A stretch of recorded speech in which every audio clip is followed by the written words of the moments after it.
This list is up to date. Hello. I believe we're live. Hello. We are live. Do you want to test your mic? Testing, testing. I don't see your post, oddly. In OOTP development streams and videos? Oh, no, I got it. I Okay. believe we're live. Hello. We are live. Do you want to test your mic? Testing, testing. I Okay. don't see your post, oddly. Yeah, you're. We can. I can hear you and from the video.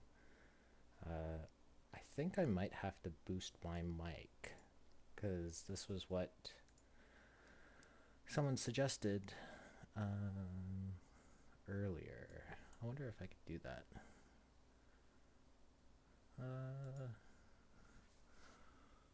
Projector properties.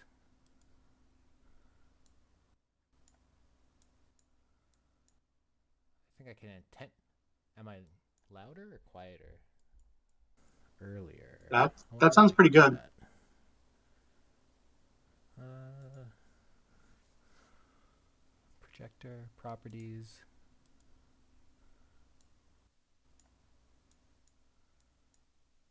I think I can intent.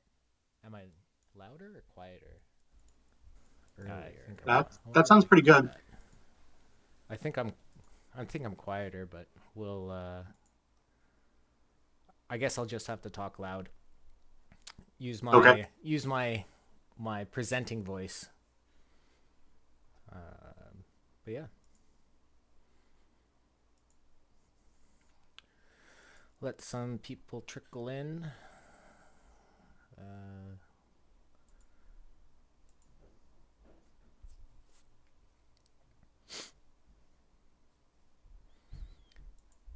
might want to also post in the Perfect Draft channel. Yep, we'll do.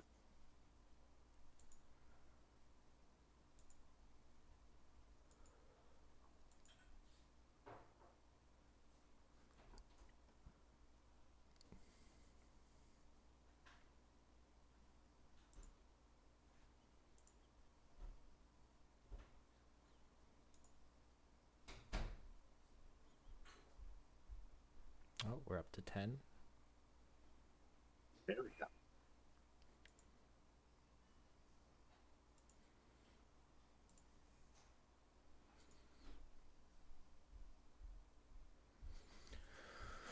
Boop, boop.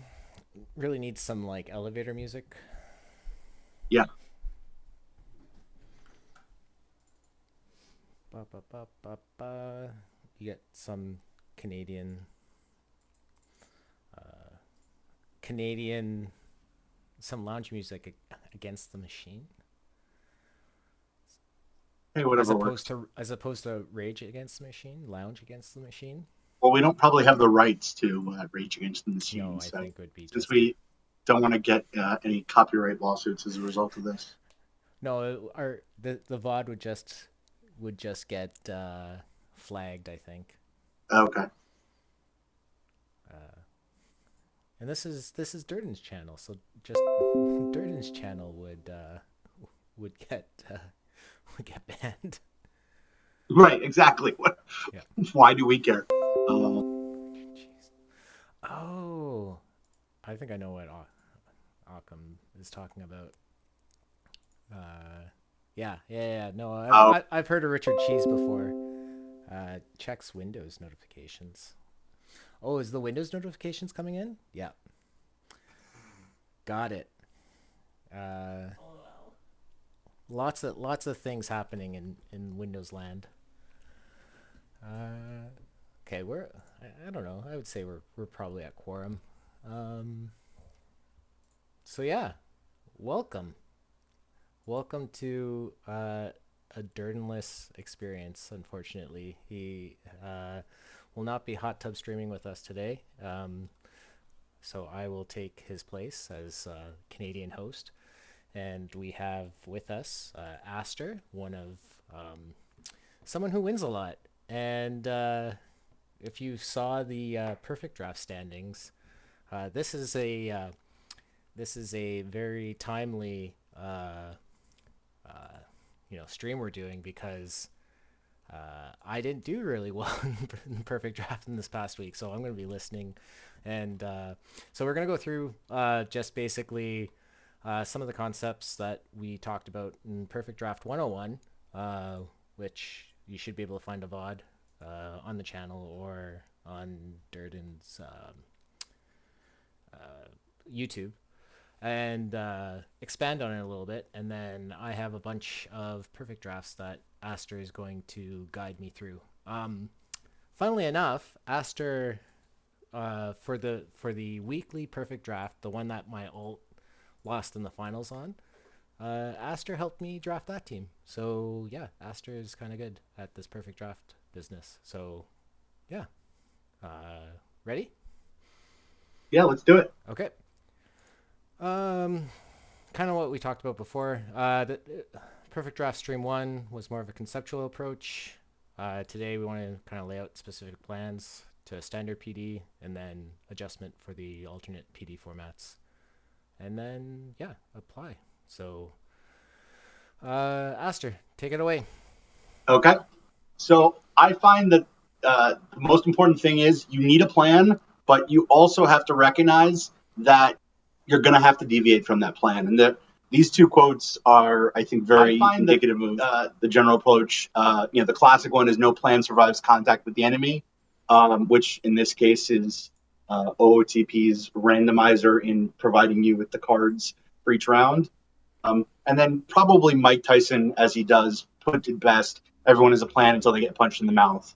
And the equivalent here is getting 4 live cards and 2 relievers in the first round of your perfect draft comes pretty close to getting punched in the mouth. So what we're going to try and do tonight is kind of go over what the ideal plan is if everything goes well. But then also, as we do some perfect drafts, you'll see that it can be very difficult.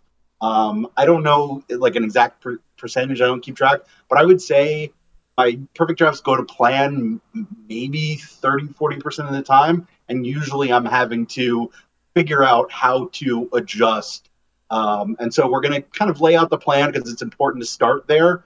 But you'll see as we do the perfect drafts, you almost always have to make adjustments. And I'll try and kind of lay out a little bit in the plan where you can make adjustments.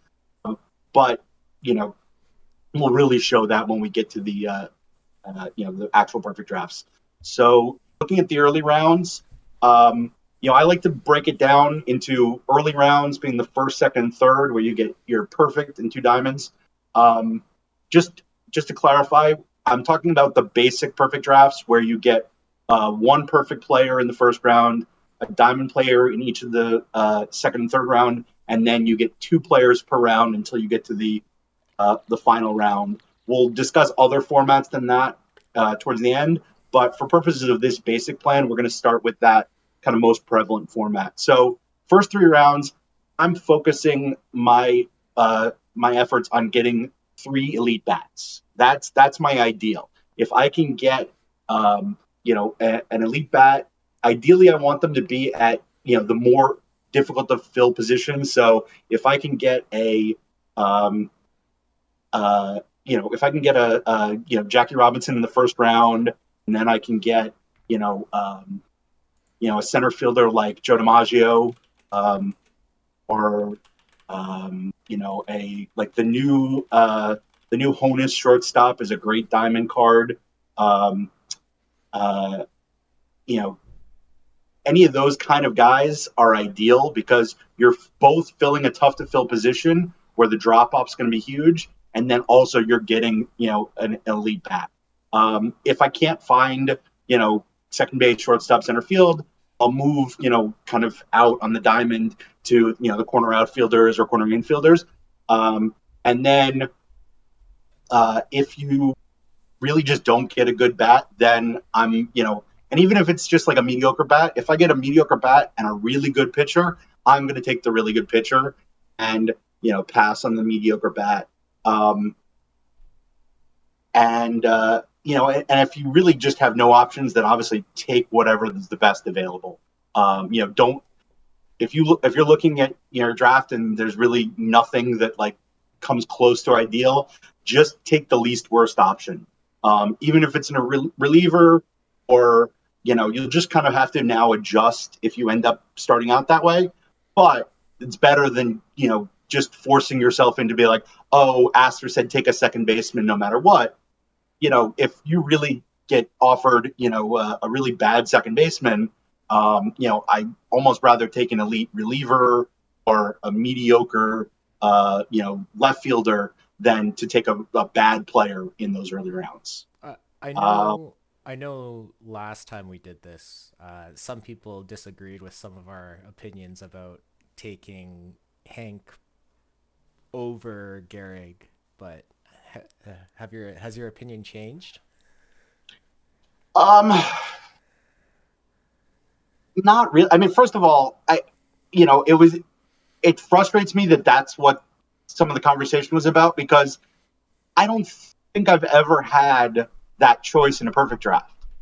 Like we were talking about it the last one, people were like, "Well, don't you take Bullet Joe Rogan first?" It was like, as of the point where we did that first one, I'd never gotten offered Bullet Joe Rogan in the first round. Now I've subsequently had it happen twice, and I did take him. In both situations, there was no Hank or Jackie Robinson or Luke Gehrig clear, dominant bat to take. So I still think I really like the flexibility that that Hank provides. He's definitely not as clear number one. I mean, I think a lot of the um, build a lineup bats are really strong, and certainly Gehrig is really strong, and you know I just think that that's the kind of thing you're not making a mistake either way, and you're in good shape either way. I mean, if I get a first round and I only get one player and I get Hank, I'm very happy. If I Right. get Garrick, I'm very happy. Like there's so many bad thing outcomes of that first round that spending a lot of mental energy on which one of those two to take, you know, go with personal preference, flip a coin. I really think it's a small difference. I think the Garrick's bat is phenomenal, but I always prefer personally the flexibility of being able to move around and adjust my plan by having a Hank that can play four positions. And a lot of times I'll take Hank thinking, oh, I'm going to play him in left or right field depending on what I get. But I end up playing him in center just because no playable center fielders come, and I get a ton of great first base and corner outfield bats in the gold and silver rounds. And so, that's just kind of how I like to do it. But I don't think you're making a mistake either way. Yeah, and I think what is Hank, like a 70 center fielder? Like that's pretty good for a Yeah, perfect draft. yeah, it's obviously not the ideal position to play Hank. I wouldn't do that, in league play or in an open tournament format or something like that, because there's better. I think there's better options, and I'm happy to play Hank at left field. But a lot of times you'll get into a perfect draft, and the center fielders you get offered, have like 45 defense, um, and so you're better off having the flexibility, I think. Um, and DJ Presentable is right. Defense doesn't matter a whole lot, but it matters a little bit. And there's certainly there's cutoffs. I can't give you exact numbers, but like I'm obviously I'm not worried too much about having a 70 for old defense at center field, but I'm really uncomfortable with like a 45. Um, Moving on to the gold and silver rounds. This is rounds 4 through 9. You're going to end up picking up a total of 12 players in these 6 rounds. I generally start loading up at this point on starting pitchers. Maybe I'll have one from the early rounds if I didn't get offered an elite bat one of the rounds, but most likely I'm starting with 3 hitters at this point. I want to have of my 6 picks in the gold rounds, I'm often taking 4 starting pitchers. I'll sometimes take 3 if I don't like my options, but there's a ton of good, reasonable quality starting pitchers. Obviously, you'd love to get one of the really good ones. There's a lot of the good Negro League cards, Bill Foster, Slim Jones, but there's a lot of kind of fairly similar quality starting pitchers, and so if I see any of them, I will often grab them as much as possible. Um, and then, when we get to the silver rounds, I'm going to try and fill out my rotation. I consider it like I'm way off, and I'm probably failing if I don't have 5 starters by the end of the silver rounds. Now, sometimes the draft won't give you any reasonable options, or I've even had some where they don't give you any options, and so then you obviously have to do adjust where you can. Um, if I've gotten my 5 starters, I'll often look to grab a 6 starter or a high stamina reliever. And when I say high stamina, I really mean something over 20. Ideally 30 or more. That way I can use that person as a stopper. Um, and that's the way I'll fill that spot. And then the rest of the lineup, I'm just loading up with bats.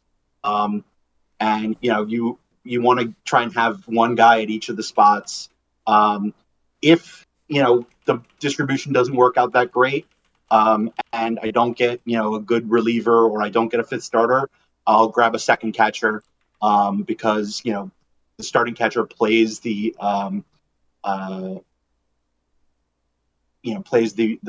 least of any of the starting hitters. Um, just to respond to DJ Presentable, I kind of ignore handedness for both hitters and pitchers.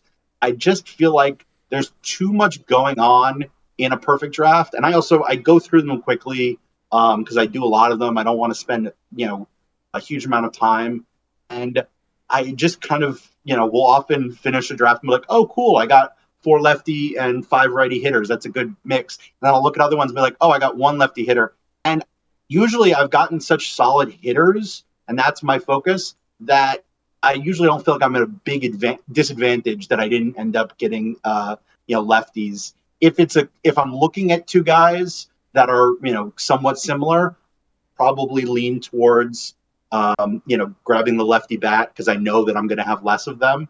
But it's not something that I really prioritize my focus. It's just in my order of operations, it's pretty low down the list. You can spend so much time on this game for things that have much more permanence. Like spending, 5 hours for preparing for a weekly tournament.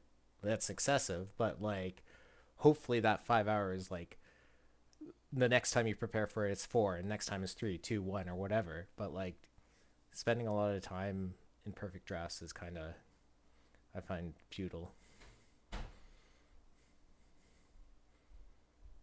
So one of the things is also this is a good place to point this out. I generally take a few seconds and take stock of my team at various points, and the main one is at the end of the silver round. I kind of double check, if I haven't been good about it, I'll move, let's say I've taken a guy who's listed at left field, but I'm playing him in right. I'll make that adjustment. I'll double check. Okay, I did get 2 catchers, but I don't have any relief pitchers, just to kind of frame what I'm looking to do in the late rounds. I think it's good to do that, probably more than once. I tend to do it here the one time at the end of round 9. But it's just, important to kind of take stock, see what you're looking for. And especially I probably should, and I do at times, but often I don't count catchers or any other position for that matter. So it's usually the point where I say, oh, I only have 1 catcher, or sometimes I don't have any catchers going into the bronze rounds. I need, this is what's important. I don't want it to sneak up on me at the end and end up with with only 1 catcher. It happens every once in a while, but again, sort of prioritizing your time and how much time you want to spend on these perfect drafts. I just find that it takes me out of the flow of reviewing the players to kind of have spreadsheet open or have a pen and pencil, and mark down the number of catchers. I just find if I take stock once or twice and see, okay, I don't have any catchers yet, and usually it's very rare where you're going to get a situation where all 10 catchers or even 7 or 8 of the catchers have gone, and it usually stands out if it happens. If you get around in the gold rounds where there's 3 catchers and you don't take any of them, you should be kind of have a little red flag in your head going, hey, I didn't like any of those catchers, but uh, this is a situation where I should probably grab the next guy if he's even half decent. And also, I would say, generally speaking, if that comes up, where in a fairly early round you get 3 of like a tough to fill position where you're going to need 2 like catcher, I'll often prioritize that position and take one of those 3, even if there's somebody a little bit better. If it's a big difference, if it's a gold round and there's 3 mediocre catchers, but I've got Tim Salmon and Vern Steffens available, I'm probably gonna take the chance and end up with bronze and silver catchers I, in that situation. I'm not going to pass up the lead options. I still may like as my standings represent. I've been like going for like Mike Stanley.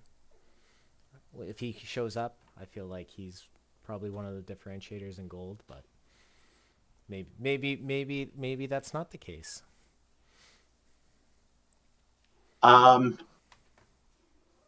no, I mean I think that there's a couple of um, there's a couple of gold catchers that I'll that stand out, and uh, I don't think it's a mistake if you're getting a guy like Mike Stanley, and there's a couple of the new you know tournament edition cards that I think are pretty good at catcher.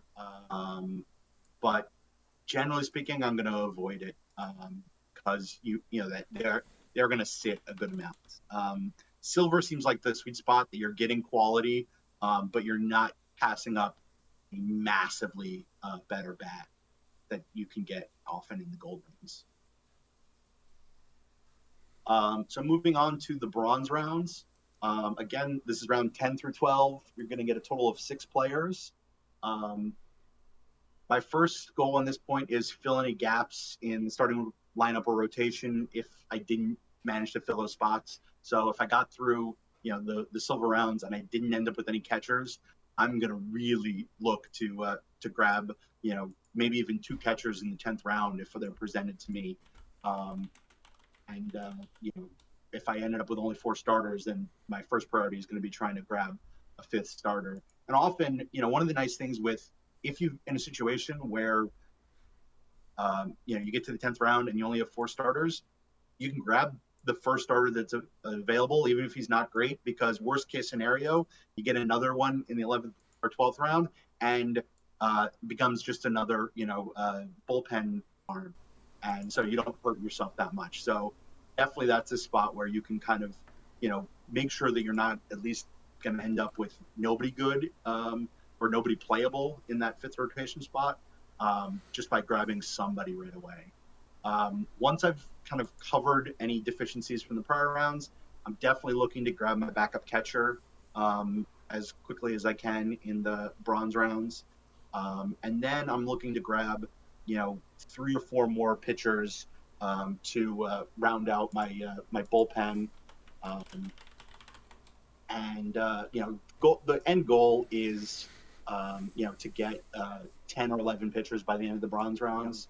Usually I end up with 10 because there's usually either one of the standout bronze players, um, and especially like a standout bronze player that plays a bunch of positions. Those are the kind of hitting backups that I'm very happy to get. If they have a semi-playable bat and can play 3 or 4 positions, that I find very helpful to grab in the bronze rounds. So I'm really excited to get 1 or 2 of those, and will definitely forego an 11th pitcher if I have the opportunity to grab 1 or 2 of them.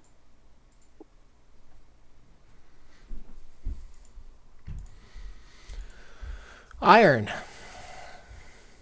Uh, so for the iron rounds, you're getting 5 players.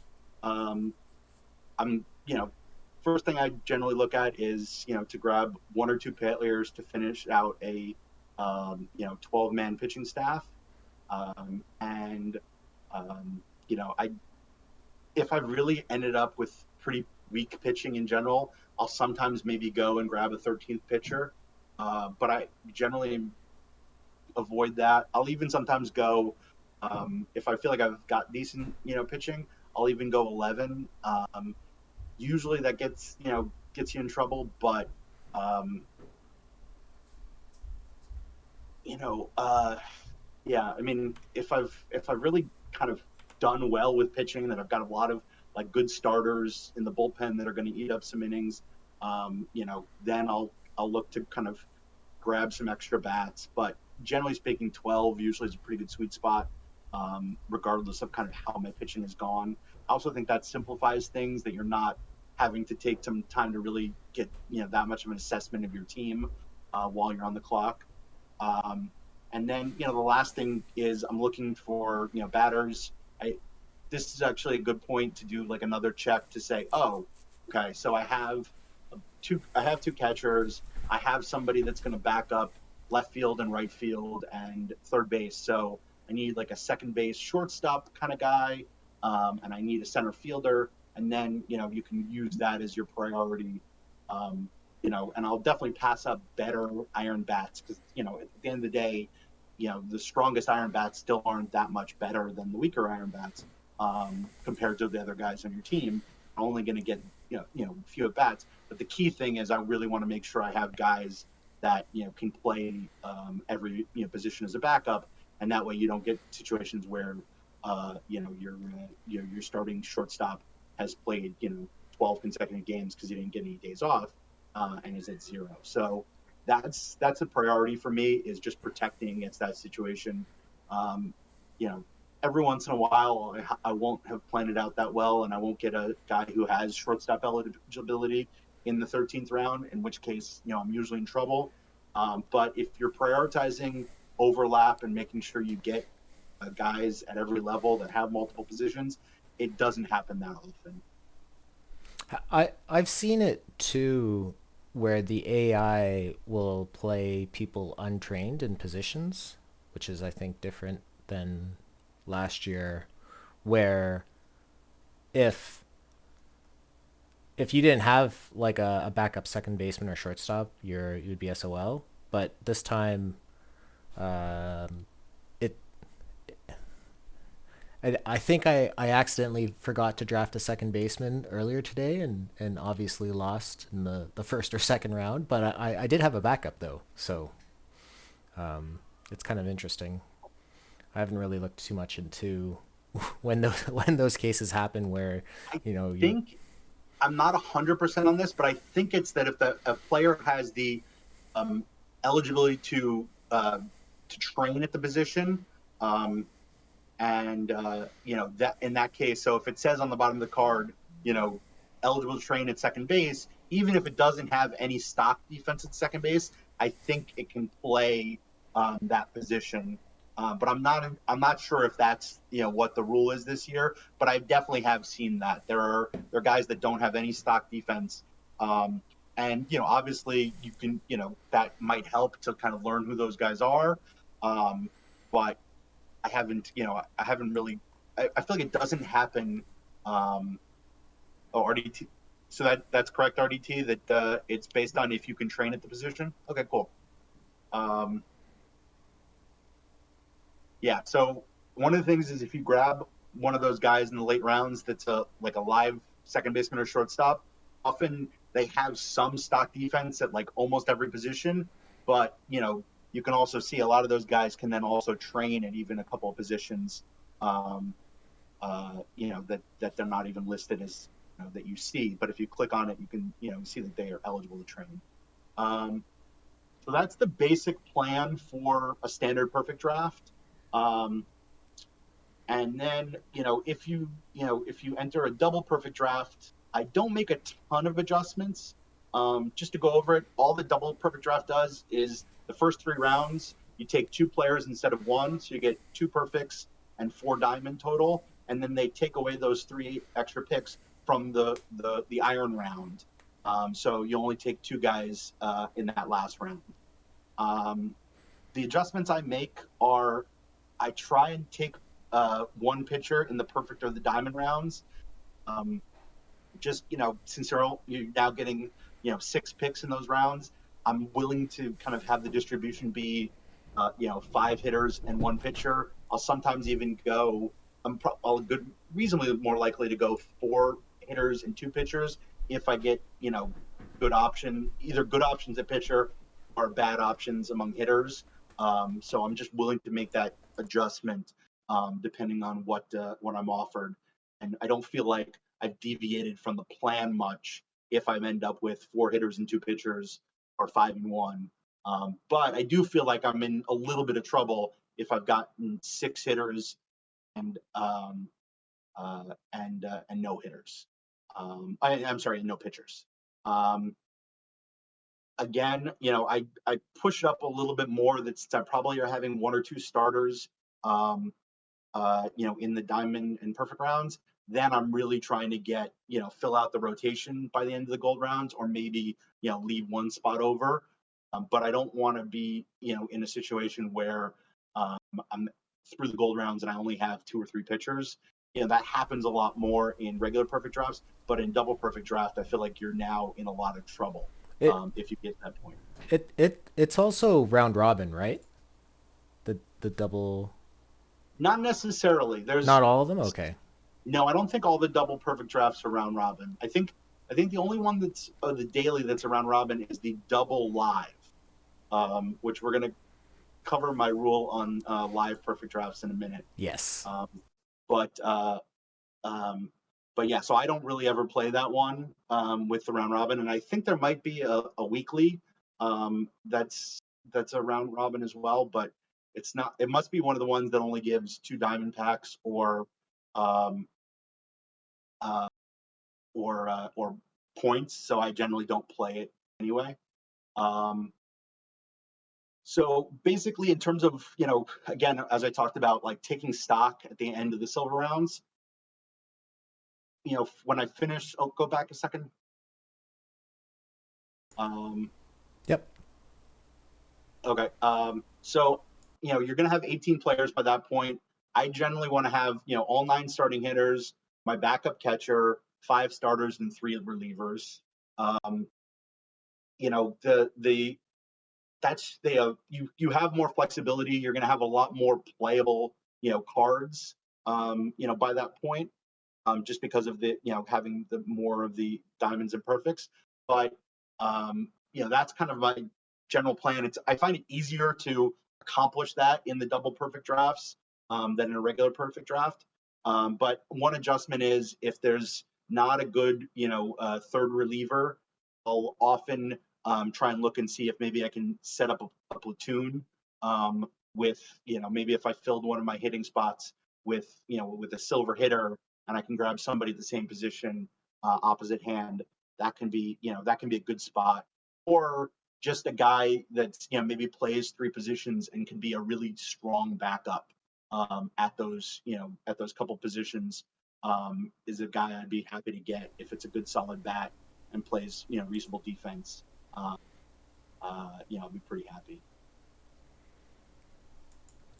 What about adjustments for historical PDs? So a lot of it depends on what the baseline year is for daily perfect drafts. The 2 historical baselines are 1968 and 1993. And for 1993, it doesn't change a whole lot. You can get a few more. You can get some more pitches out of your pitchers, but it's not a huge adjustment. For 1968, it's a little bit bigger of an adjustment. The starting pitchers will go much longer. You can kind of only maybe get away with five bullpen arms, maybe 6. but that those fifth or sixth guys aren't probably going to pitch that much. Um, Also, because your starters are going to pitch a larger percentage of your innings, I tend to take pitchers a little bit earlier in especially that 1968 draft. I'm definitely going to look to grab a pitcher early because that guy is going to get a lot more playing time versus what uh, in a modern baseline starting pitcher, how much of the contribution they're going to have. Um, Another big thing to consider is that in these historical perfect drafts, you miss out on the live players that play, 4 or 5 positions. And so you kind of have to make more of an effort to grab guys earlier that play multiple positions to give you more flexibility. And then in the late rounds, like in the bronze round, you really have to kind of prioritize that over the quality of the bat. And look and grab the guys, even if they're not much of a hitter, but if they play 3 positions, I think the trade off of making sure that you've got a backup at every position is more important than getting good bats late in those drafts. Um, and then the third thing is the baseline year changes the run environment of the tournament, and so the type of player you're looking for changes a good amount. So I'm going to turn it over to Exo. Has a little bit of data from some older perfect drafts that kind of show how the run environment changes, and we can talk about that a little bit. Wait, what about live drafts? Uh, What adjustments do we have to make for live drafts? uh, Simple. Don't. As PJ Slee's guest, um, I always go back to the saying from the movie War Games: the only winning move is not to play. I just think it's I don't know. The fact that it's a pretty much completely different player pool, I don't think you get any of the advantage of um, the time you spend doing perfect drafts. Like I really try and stick to as few different formats as possible.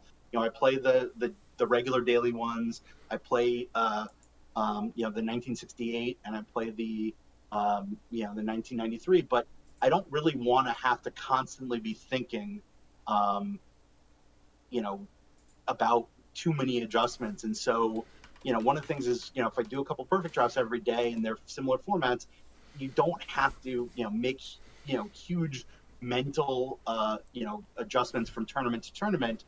And even if you forget to, you're like, oh, oops, this is a 1968. If you just draft what you normally would draft, I don't think you hurt yourself that much.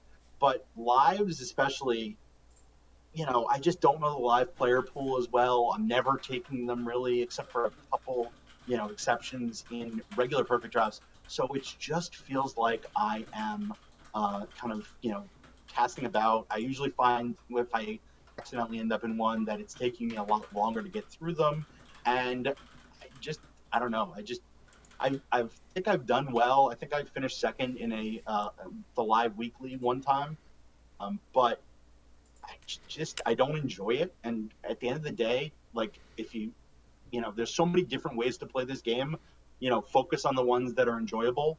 Um, but I just think if we're talking about from a strategy perspective and trying to give you guys some advice to try and improve your play is, you know, pick a format or pick a couple formats, practice them because then each one that you do makes you better for the next one. But if you throw a live one in there, I just think you're gonna throw yourself off. Now, if you just want to play the live ones and get really good at it, probably going to have an advantage over people who are just throwing that into the mix. But I just find that it's easier to simply avoid them. And then I, when I've they make it the TCS format, then you just suffer.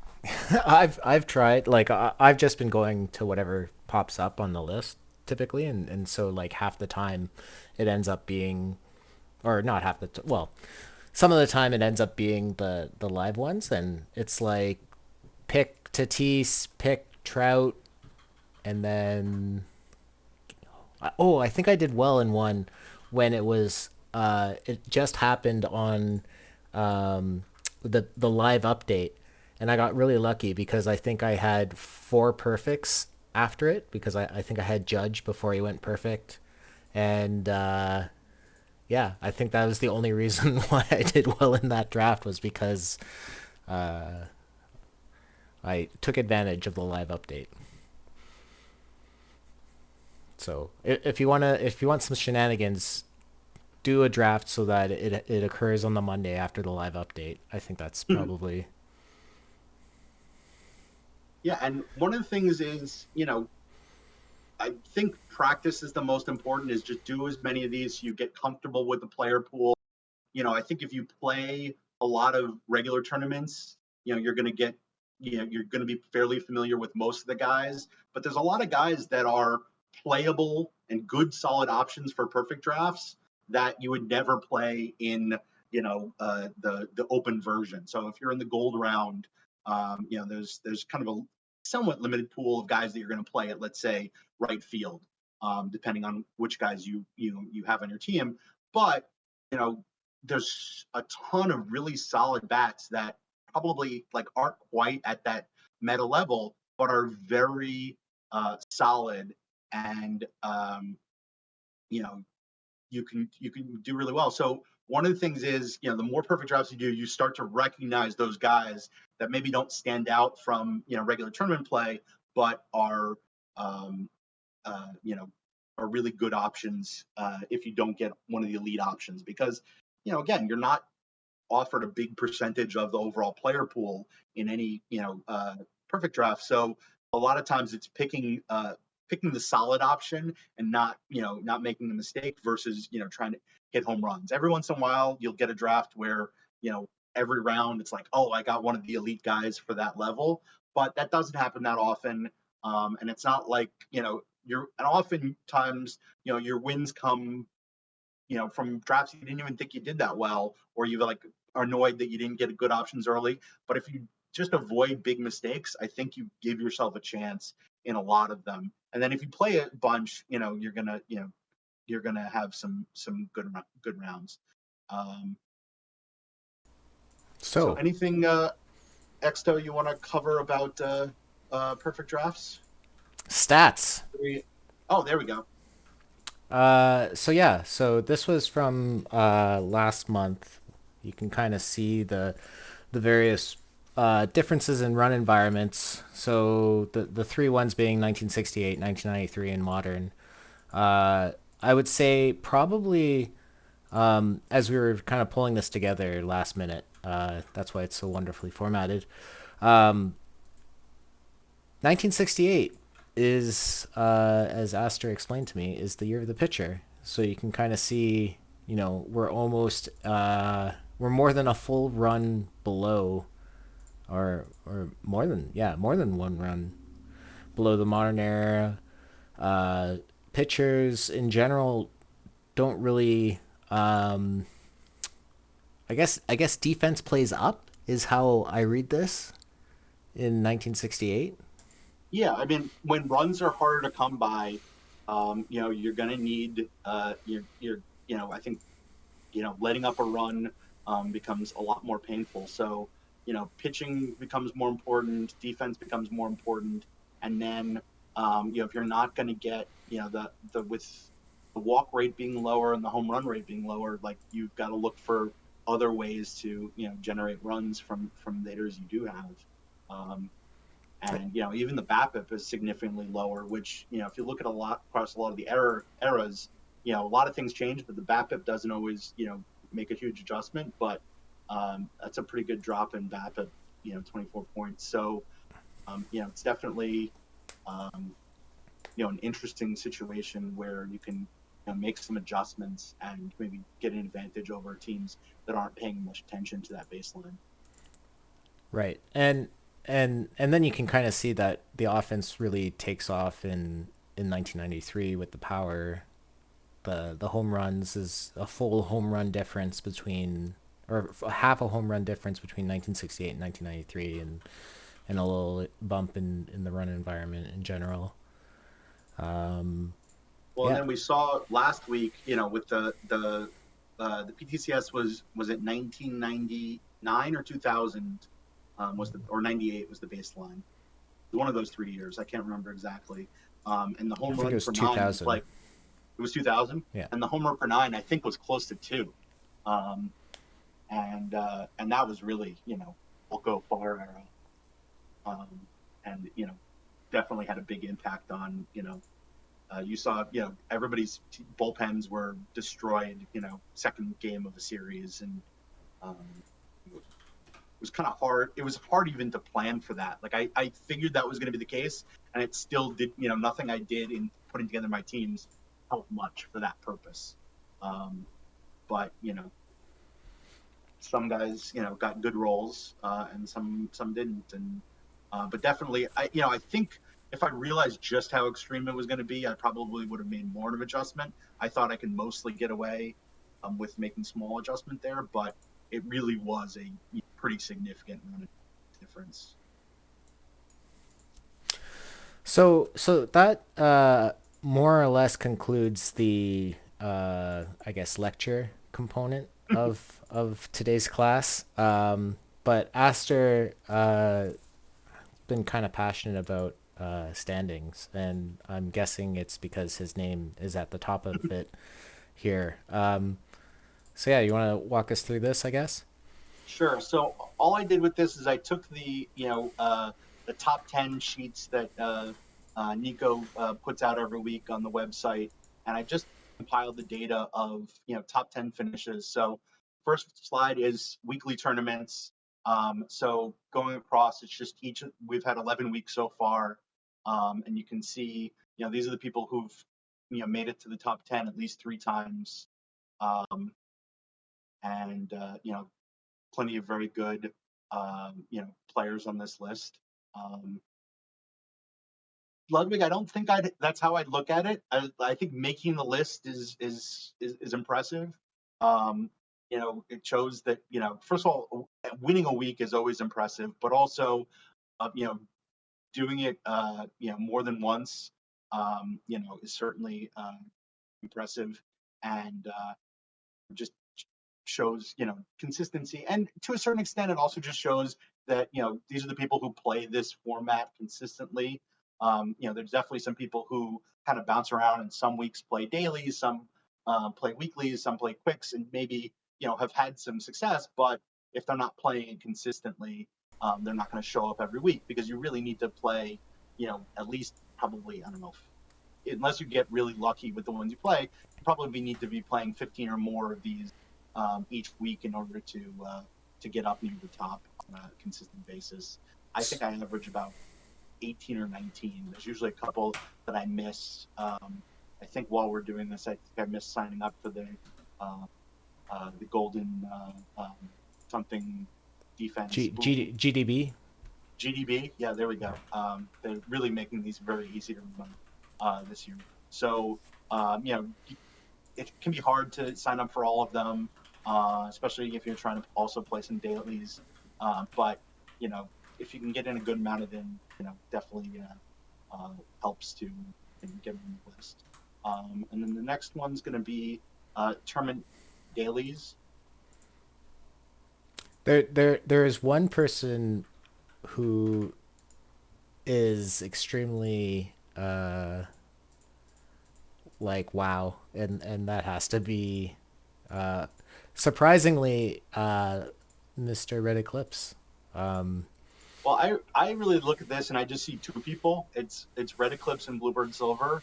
Um, you know, Red Eclipse has won 3 weeks. Bluebird Silver has won five.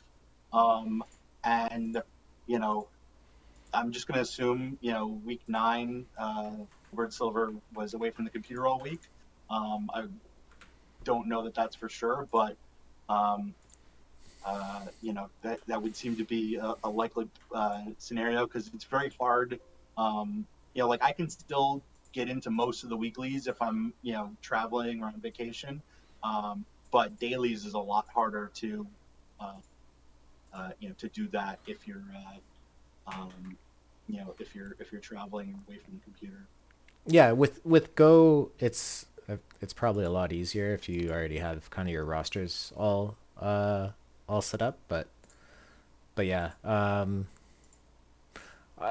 I feel like with the new tournament rewards, the weeklies now fill up a lot faster, so you kind of have to punt on the dailies if you want to participate in the weeklies. So I figure as the next couple of weeks kind of slow down in terms of weekly tournament signups, that hopefully I'll be able to get in some more tournament dailies, so I Yeah, can there's like a keep there's my been a like five couple. percent of winning percentage or whatever it is. Hey, 5% is pretty good winning percentage. Yeah. It's definitely gotten harder to kind of play, uh, um, to play a significant amount of both the dailies and the weeklies is a really tough. Um, oh, Bluebird Silver is confirming that he uh, mostly just sucked that week. Okay, well, I was trying to give you a free out. If you didn't want to take it, I respect the honesty. Um, but that's still insanely impressive to have won 5 of the 11 weeks and to be in the top 10 all but one, and to be top five in all but one is just takes a lot of dedication and a lot of talent to consistently be putting out strong rosters, and with new cards, just having the proper roster in takes a lot of time, and then to make adjustments to 10 different rosters on a regular basis is just a lot of work. So the people on this list, I tip my hat because it's really impressive. I'm kind of tempted at some point, maybe later in the year, to kind of take a break from weeklies and kind of focus more on dailies. But certainly right now, with all the new rewards in the weeklies, I be there.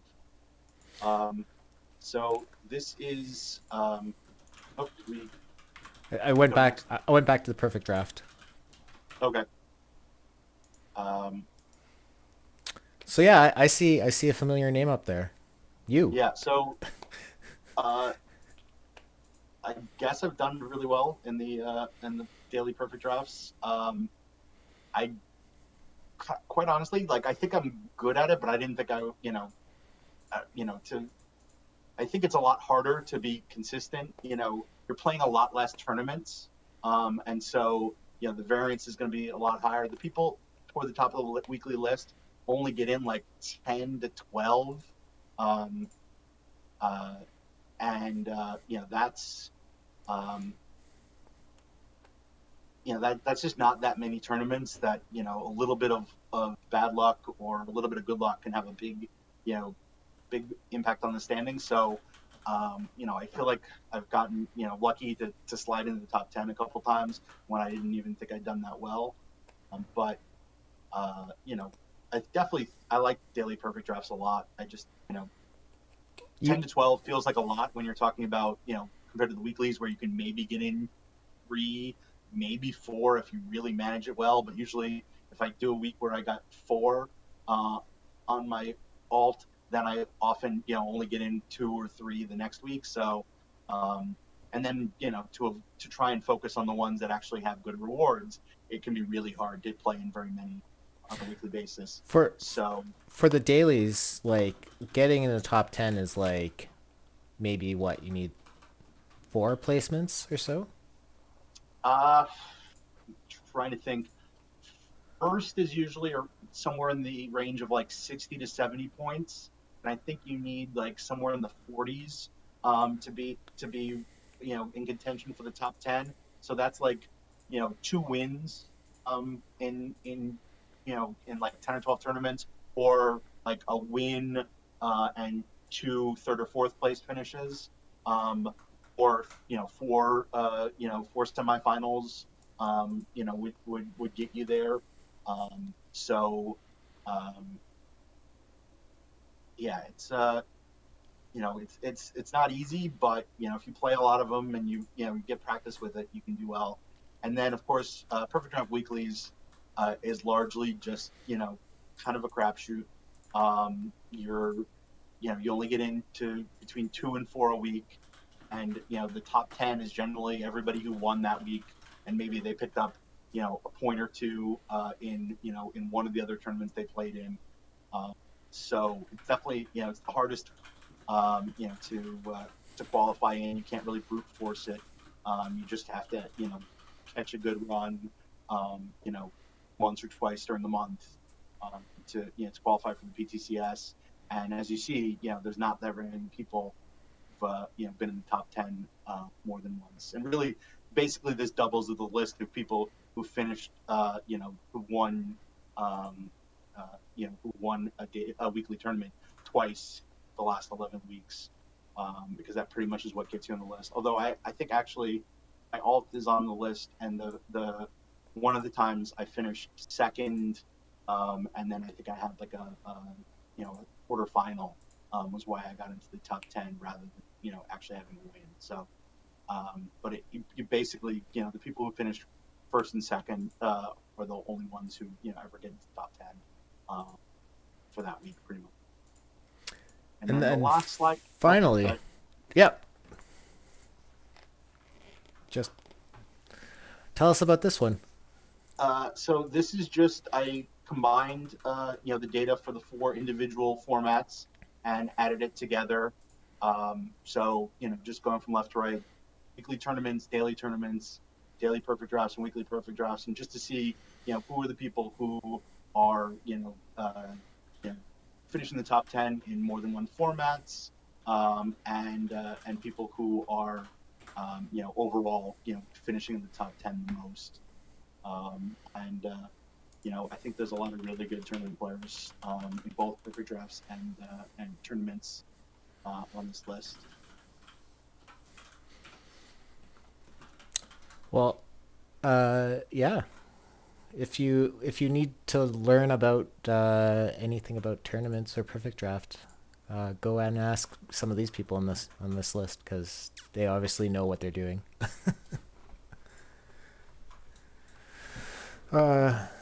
Okay, so I tried to cut you off, but you can't keep the rumps down. So I had to get at least part of your name in there. As you can see, this slide was hard to fit on. This chart was hard to fit on the slide. So unfortunately, yeah, Fabtron, just hit rewind and you'll be good. Fabtron, so Aster is going to now walk me through a perfect draft. Oh, I got booted from Monday Silvers. That's so sad. Oh no.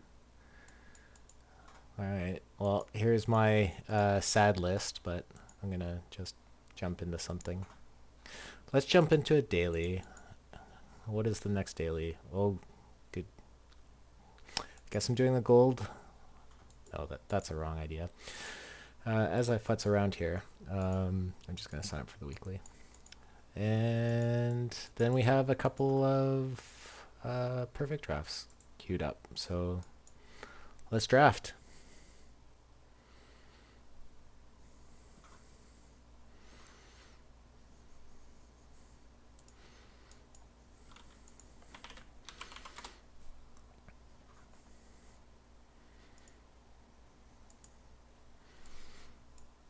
So I try to look for softer PDs, like the money one, where people aren't actually going after cards. Um, so yeah, I guess this is a bit easier of a choice. I guess is it Jackie? Oh, mine hasn't shown yet. Yeah, I think that's the easy choice. Because yeah, J Ram Derringer would be interesting, but yeah, I guess in general, just take Jackie and run. Yeah. Uh, this is less fun. Who is this Jack Chesbro? He could pitch. Yeah. By the way, Um, Exto, as we're doing this, for some reason, I'm not seeing them come up as quickly as you are, so I may lag behind in my response. Oh, I can. Um, I think I can fix that. okay. Yeah. So obviously, process of elimination. I don't like any of the live players. Um, Whoops, that's not what I wanted to do. 1 second. sure. There we go. This is the one I wanted to do. Okay. Yeah, none of the live players. The other option is Dell. So Yeah. So probably between a pretty good pitcher and like an okay catcher, I'm definitely going to go with the pitcher. okay. Uh, oh, we get another decent second baseman in the new McAuliffe. He could play Well, shortstop. yeah. Or you could move Jackie to shortstop, or he could play third base. So Who has better shortstop rating? I think that's probably marginally better. And then let's see. I don't really know that new Quayer card. Not I probably lean toward McAuliffe, but That's a decent pitcher, but we already took one, so yeah. So I think taking McAuliffe because then we've got either second base, shortstop, or you can always um, move him over. let's So yeah, see. Who do we have yeah. here? Partlow, Vosmek. Is this the good Vosmek or is this the? There, I don't. You've mentioned this before when we were chatting. I don't know that there is a good Vosmek. Um, uh, yeah, that's. Isn't I'm there? not. Isn't there a TE Vosmek? Is there? Hmm. So let me see.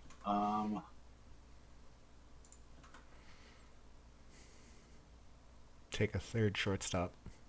Yeah. Uh, yeah. I definitely think I Portlow. And then I don't like any of these options. Because even Mauer, like, I guess he can hit. He could play And it's not even first. that gold cards. I apologize. We're taking a brief break because Exto has to go sign up for golf No, for no, no. next week. I, Did, I did you have that get all. that? Yeah, I have that all set up. Okay. Yeah. Um, hmm. Does the gold Cal play third base? No, No. So, but we could move McAuliffe to third base and play Cal at shortstop. Um, I do like the Garvey pick. He's gonna probably not walk a lot, but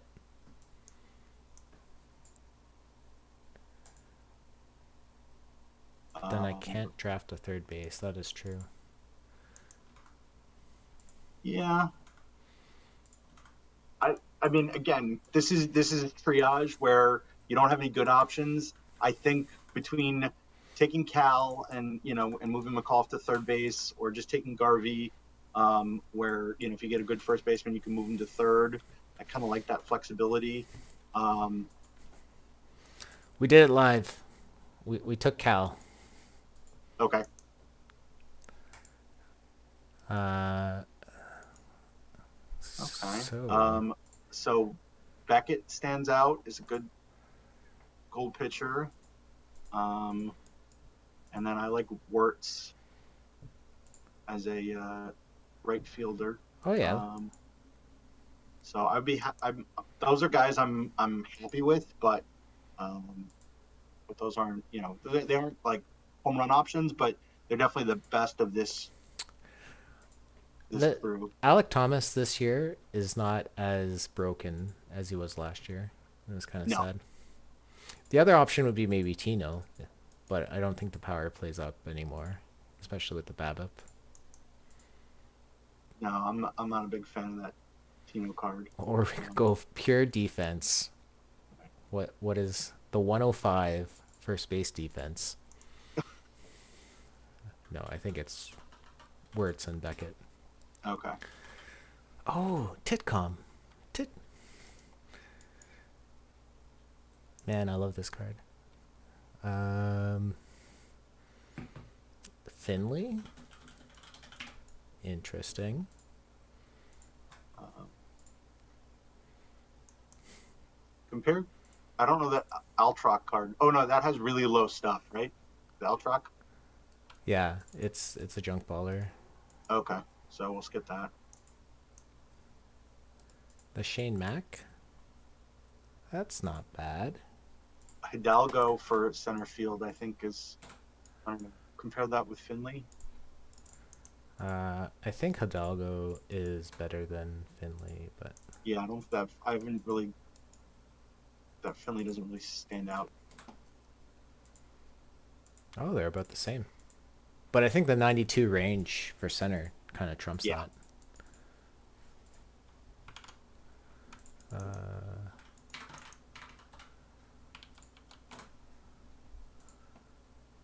So, do I take a fourth pitcher Um. and then Mac? No, Mac doesn't look Well, that. let's see. I could take a fourth shortstop. No, Oh wait, we already have third base.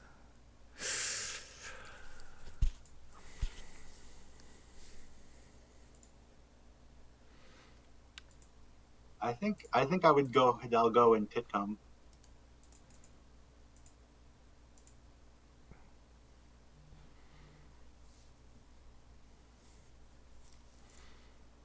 You just like Hidalgo's defense? Well, I guess you're right. The bat for Finley's probably a little better, and really it's just the range for. Yeah, so I guess Finley and Titcom. I don't know. I don't feel like that's you're getting a good solid center fielder. I think I've been taking Hidalgo, a lot because he often is one of the best center fielder options available in the gold rounds. But Finley might be. Finley's probably a little better. Yeah, I think he's probably not with.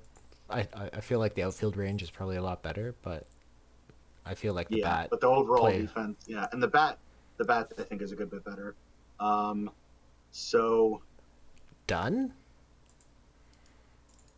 I think that Dunn card is, Three true outcome. yeah, that's the nicest thing you can say about it. So let's see, quick assessment. We need left field, first base, so he would fill those spots.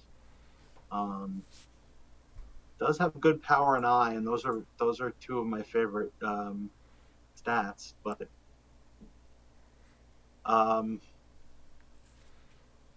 I don't ignore gap power, but it's not like it doesn't excite me. Um,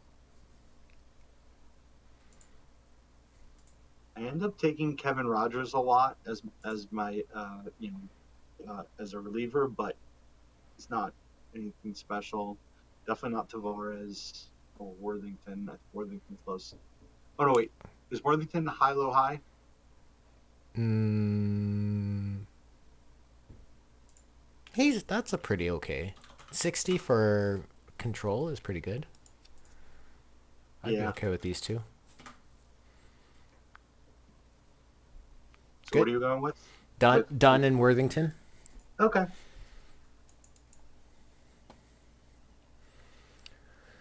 Carney. Oh, Carney shows up in a lot of stats.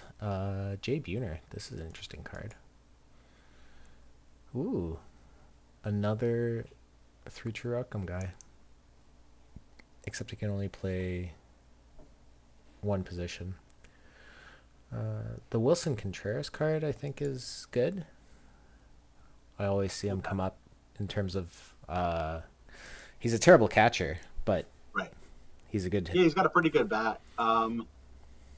So I think William Bell is pretty decent if we want to grab our fifth starter.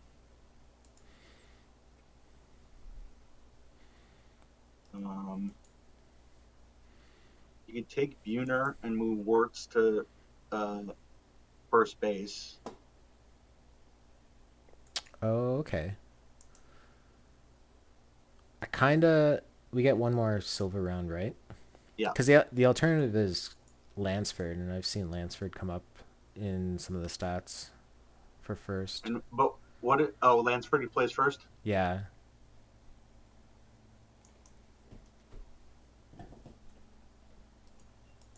but we also like this is fun. I like this profile. Yeah, I think Carney and Bell is better than probably a little bit better than Buhner and Bell. Carney and Bell. And then put Carney at first. Oh, the Josh Reddick card. Ooh, Busby. Not not the TE Gordon. Uh,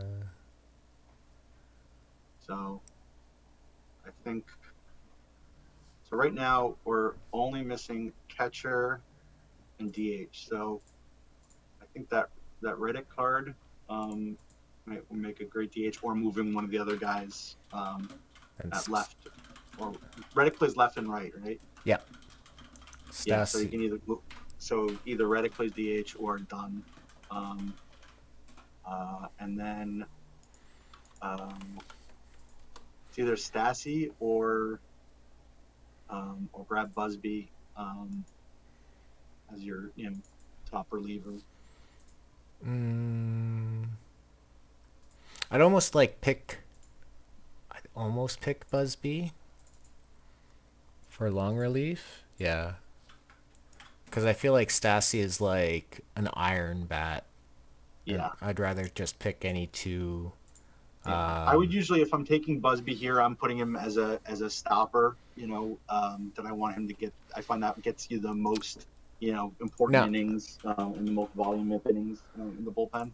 so Um, does it make sense to would Bell be one of the people that would get a stuff boost or a K so boost? not really, because at the end of the day, he's starting from such a low level that like he'll maybe go from a 46 to he needs a stuff boost, but he doesn't get a big one. Like, Oh, he'll I see. maybe go from 46 to like 48, which is like great, that's a boost, but like Busby will go from like 70 to 75 or 78 or something like that, equivalent. Yeah. Um, yeah, I don't think there's any benefit. I think Busby's a better fit. Although I do like Busby as a better pitcher than Bell, so I might just put him in as a fifth starter for that reason. Um, yeah, and this is definitely not a very good round. Kyle Farmer as my catcher. Uh, Kyle Farmer has catcher ratings. He's got 51 catcher ability. We're picking Farmer. I'm thinking Farmer and Hoofed. Yeah, Huft is definitely my favorite. One of my favorite bronze pitchers. So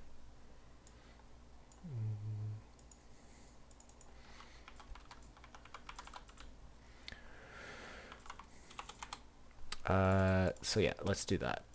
okay.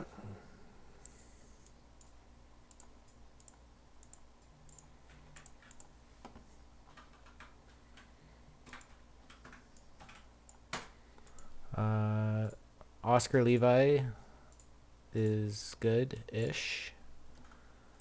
And then we've got two actual catchers. I don't think either of them are standouts, but Yeager was good early on, I remember, but I think he fell off. You could do Hafey.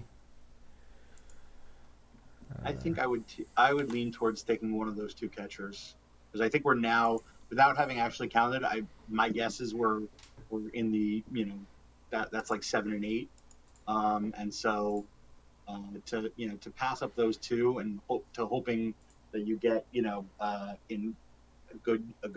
better bronze catcher. Um, Yeah, okay, so Yeager and Platoon, Dunn and Hafey. How are we with pitchers? We've only got 8, so I would probably go Yeager and Oscar Levis. Um, And he does play the field too. That is yeah, a good so point. that's an extra, little bonus. Okay. Mm, Yeah, Heafy's a tough one for perfect drafts because he only plays one position, and it's a great bronze bat, but I just don't think you get much benefit from it. Um, Bo Jackson's kind of the same thing. Um, so let's see, we're at 9. We're at 9 pitchers. Sam Jones is pretty good. We are at 9. That is Yeah. correct. So I definitely would take Sam Jones as my 10th pitcher. Um, and then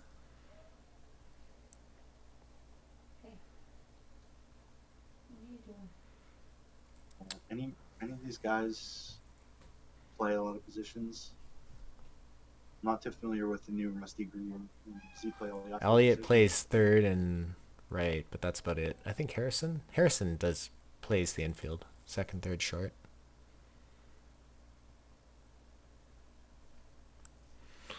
Do we have a So, backup first baseman? uh, Done. Done can back it yeah, up. we have done. Yeah, we have done and Lansford. Um, so yeah, We got 2 minutes left for, I guess, just one more round. So I would probably take Harrison just to protect myself. We're probably going to get a another guy, but I'd actually probably be happy having two, multi-position infield guys. the So I could take Zanino and make sure I have my second catcher if we don't want. But I guess if I take Harrison, then Farmer's going to be backing up. right, So, uh, I'd almost want Zanino and keep Farmer in the field. yeah, I don't think that's a bad. I forgot about. I'd already kind of put Farmer in the backup catcher bucket, but yeah, Zanino's not a bad. Um, and then Farmer basically plays this same role that Harrison was going to. Okay, we got Uh, 80 seconds left. okay, so um, let's see. Not a lot of good pitchers. We need we need two pitchers. So I My think Francisco guess Perez is like by far the highest rated one. Tommy Malone. Just crank the pitch around on him. Yeah, just at this point, just take anybody with a pulse. Uh, Um, Hurdle I think is good. Yolmer, he can do the second backup, and then we need a left fielder or right fielder. Gross just plays left field, or No, he plays left, right, then I would go with that. or Um, Brendan Barnes. whichever. And then do we have one spot left, or No, that's it. okay? Uh, we'll go Greg Cross. Successful. Let's see what the AI has done. So versus right. Ooh, really wants to play Farmer. I wants to play Farmer at first. No. What? The AI, you are drunk. Probably. I think Yolmer. Du-du-du. That's probably okay. Drunk manager AI strikes again. Manager, you're drunk. Um, hmm. I'll leave that for now.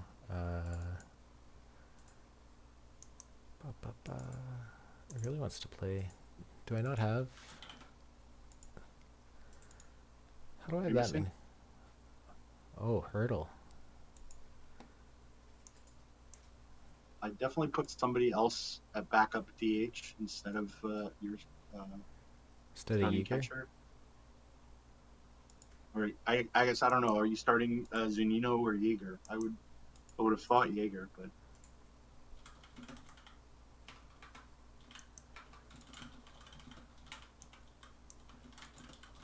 It's kind of I don't know. It's kind of interesting. Zanino's. yeah, that defense is pretty solid. Oh, okay. I mean, they're both going to get playing time anyway, so Yeah. there's no platoon. They're both righty, but um, I wouldn't worry too much Because about it'd be them. like otherwise it'd be like playing hurdle, really. Yeah. Um,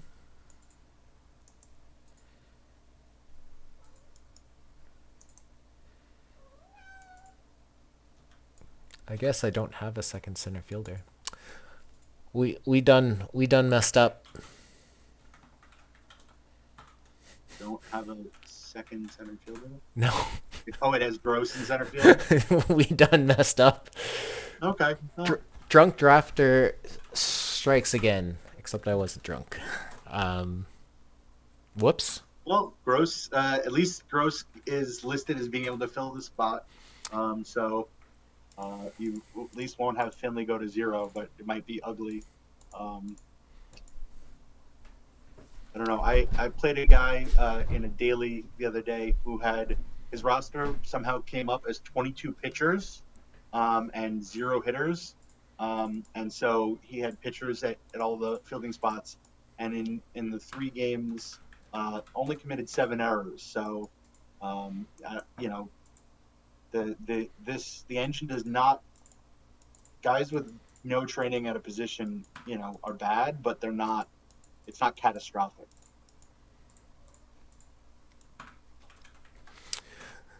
Okay. I unfortunately have to call it here, Okay. but we did one draft. We'll see. I'll report back about how it went, I guess. Sure. But yeah.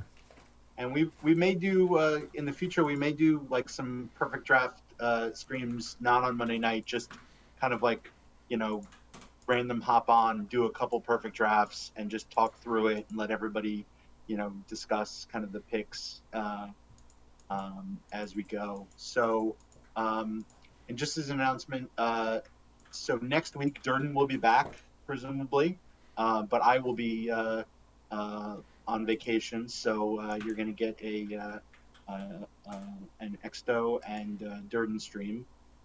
Details to be determined. But hope you guys enjoyed the Perfect Draft stream.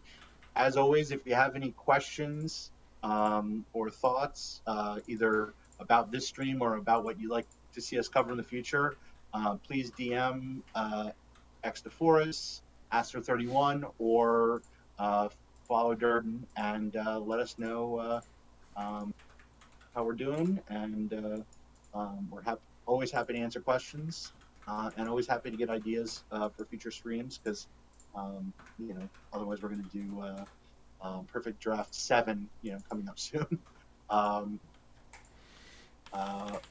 Hope you guys have a good night. Yeah. Thanks, everyone. Bye.